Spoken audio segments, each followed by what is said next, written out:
Téhéran, 50 000 femmes iraniennes dans les rues, et partout dans le monde, des milliers de femmes qui se réjouissaient de la naissance d'un mouvement de libération des femmes dans un pays islamique. Dès le premier jour, et pendant toute cette semaine de révolution des femmes, 4 d'entre nous étaient avec elles dans les rues. Manifestations, sit-ins, discussions, réunions. Et nous étions nombreuses à Paris, Lyon, Bordeaux, Marseille et d'autres villes, à mettre toutes nos forces à faire connaître leur mouvement. Nous avons transmis jour après jour leur révolte, leur fête, leur violence, leur victoire. Nous, les femmes du mouvement de libération des femmes, pratiques politiques et psychanalyse, qui affirmons que quand des femmes iraniennes brisent leurs chaînes, ce sont des femmes du monde entier qui avancent avec elles.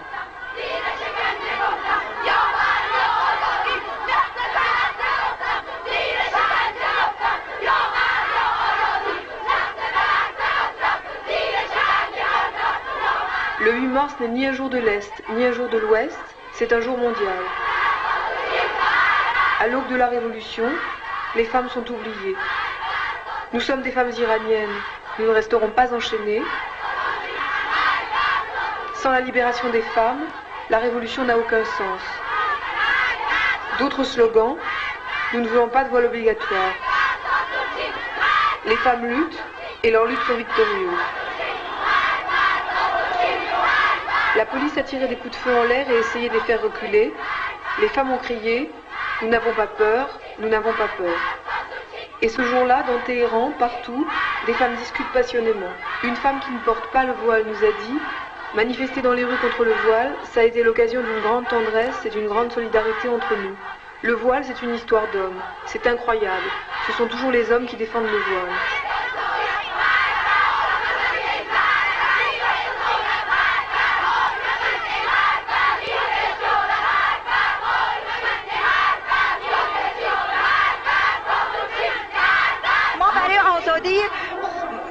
Nous, les femmes, nous avons eu des martyrs comme les hommes. Nous avons lutté avec le voile et sans voile pour notre liberté et pour celle du peuple.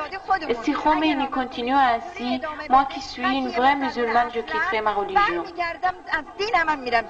Qu'est-ce que c'est un chador pour une femme? Oui, ce que ça... Oui, comment ça les entrave? Enfin, quel genre de vêtements c'est? Il y a des années que je mets le tchador. Le tchador m'empêche de bouger, de travailler, de tenir mon enfant par la main.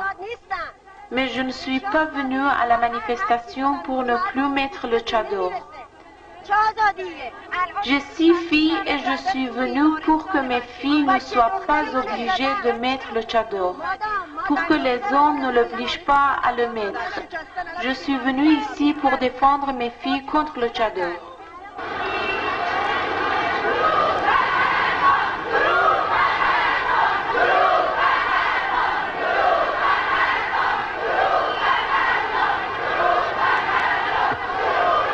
En passant devant l'hôpital, les femmes crient « Salut les infirmières, rejoignez-nous ».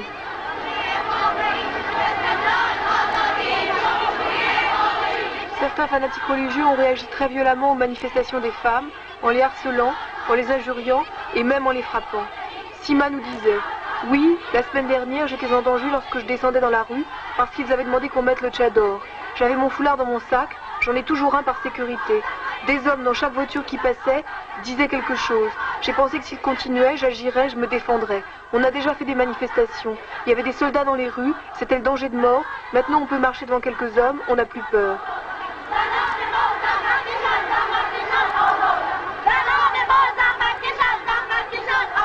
از اول که مسئله حجاب رو مطرح کردن ما همه زنا و اونایی که واقعا Quand notre révolution a commencé, toute la nation luttait pour le triomphe de la liberté contre la dictature et l'impérialisme américain. Tous ensemble, femmes et hommes, sortions dans les rues et crions ensemble pour tout ce qu'on a demandé et enfin on a pu l'obtenir. Et nous, dans notre école, nous faisions des études. Nous travaillions en même temps dans les hôpitaux. Quand il y avait des blessés, on les soignait sans demander d'argent. Après, ce jour où l'armée et la garnison s'est rendue et où la révolution a triomphé, nous étions dans les rues. Et puis l'ayatollah Khomeini a dit « Ne faites plus de manifestations, n'allez plus dans les rues ». Alors nous sommes retournés à l'école. Mais depuis jeudi dernier, les religieux nous posent des problèmes. Il y a quelques jours que nous sortons dans les rues et nous disons que nous ne voulons pas de voile. S'ils voulaient faire comme ça avec nous, ils devaient nous le dire avant la Révolution. Ils devaient nous dire qu'il y a une inégalité entre l'homme et la femme. Nous parlons pour notre droit. Nous parlons pour notre droit égalitaire avec les hommes. Et nous pensons, si nous ne parlons pas maintenant, quand la Constitution sera écrite, ils ne nous accorderont plus rien. Nous ne manifestons pas seulement pour le problème du voile, mais pour tout un ensemble de choses beaucoup plus importantes. Les femmes avocates ont été les premières à réagir et à faire des manifestations, et nous les avons suivies. Maintenant, elles sont en désaccord avec nous. Elles disent que ce problème est résolu. Mais nous voulons poursuivre notre lutte.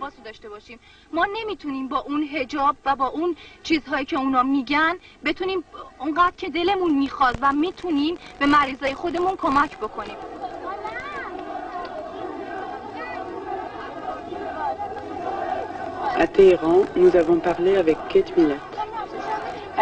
J'ai été impressionnée par la ferveur et le courage des femmes. Je n'ai jamais vu des femmes qui s'organisent aussi rapidement et en si grand nombre. Il y a 15 000 femmes dans ces manifestations. Aux États-Unis, ça prendrait des années pour se rassembler comme ça. Il faudrait de l'argent, il faudrait écrire aux gens, il faudrait de la publicité. Ici, quelqu'un brandit un panneau pendant la manifestation avec « sit-in à la télévision » ou bien « demain au ministère de la Justice ». Et tout le monde y va.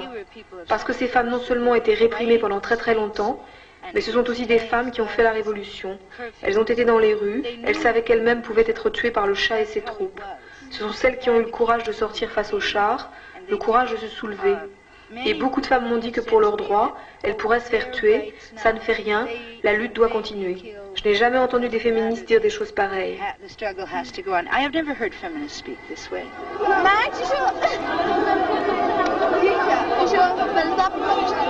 On peut lire sur ce panneau « Nous refusons la tyrannie sous toutes ses formes, nous anéantirons la réaction sous toutes ses formes ». Les lycéennes étaient tellement joyeuses de manifester, ça leur a tellement plu qu'elles ne veulent plus s'arrêter. Mojgan nous a dit « Je veux vivre libre, je veux parler quand je veux faire tout ce que je veux, je n'accepte pas qu'on me donne des coups, je veux écrire tout ce que je veux écrire, jusqu'à maintenant je ne pouvais pas. Ma mère pense comme moi, elle veut la liberté, elle ne supporte pas de ne même pas pouvoir se promener dans la ville. »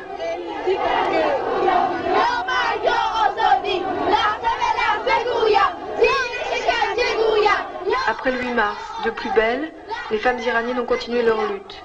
Le samedi 9, il y a eu une réunion à l'université. Le dimanche 10, un sit-in au ministère de la Justice, où les femmes ont déposé des revendications. Dès le samedi, Khomeini était revenu sur ses positions et avait déclaré que le port du voile n'était pas obligatoire. Pour les femmes iraniennes, ça a été la première victoire. Et le 12 mars, de nouveau, de l'université de Téhéran au square de la Liberté, 20 000 femmes étaient dans la rue. Elles nous ont dit « Nous sommes réveillées. Cette manifestation ne concerne pas uniquement le problème du voile. Notre lutte, c'est aussi salaire égal à travail égal, et le droit pour les femmes de travailler, la liberté de la presse, la liberté de parole, la liberté de se rencontrer et de se rassembler. » Avant, les femmes iraniennes n'avaient rien, ou plutôt 4000 prisonnières politiques. Les femmes se sont politisées depuis la lutte contre le Shah. Les manifestations de femmes sont une prolongation de cette lutte. Nous continuerons jusqu'à la libération complète des femmes. Nous pensons que sans cette libération, aucune révolution réelle ne pourra exister. On voit sur ces images que pour refuser le face-à-face avec les fanatiques religieux, les femmes iraniennes leur tournent le dos, calmement. J'avais envie de te demander pourquoi vous êtes venu là faire un sit-in devant la télévision à Téhéran. Ah bien sûr, parce que vous savez, à la télé ou à la radio, il y a la censure, quoi. Oui. On n'a pas le droit de parler,